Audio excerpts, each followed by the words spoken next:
go. Thank you for joining me for Sefer HaMitzvos Daily Study, Lesson 126.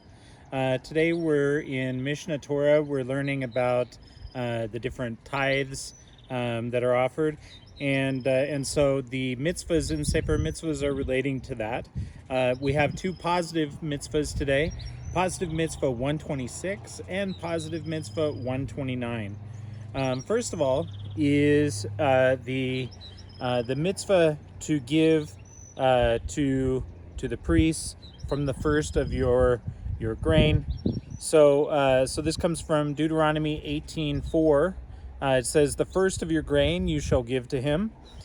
So this is a command that if we have agriculture where we have wheat, etc., then we're to tithe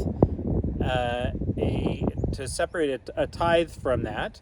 It's called Teruma Gedulah, which means the great tithe, and the tithe is given to the priest. So the way I understand it is that when you give your tithe from your initial harvest is going to be bigger than the tithes that you give later on, because you're then tithing from the remainder. So this is called the great tithe because it's from the first. It's the first thing that's separated from your produce.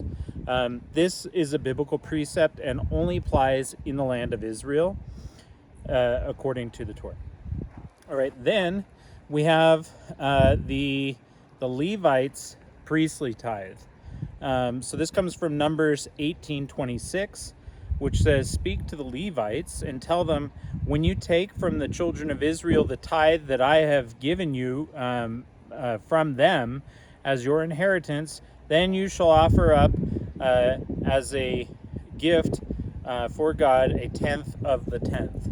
So the Levites are commanded to separate a tenth from the tithe that they receive from the Israelites and give it to the Kohanim, to the priest. This tithe is called Maser Min HaMaiser, or Trumas Maiser. And so the Levites are commanded to give this tithe from the choicest of the produce that they were given. So when we give the tithe to the Levites, then they take from that 10% and give that to the Kohanim. So that's how that tithe works. All right, thank you so much for joining me today. Have a great day in every way.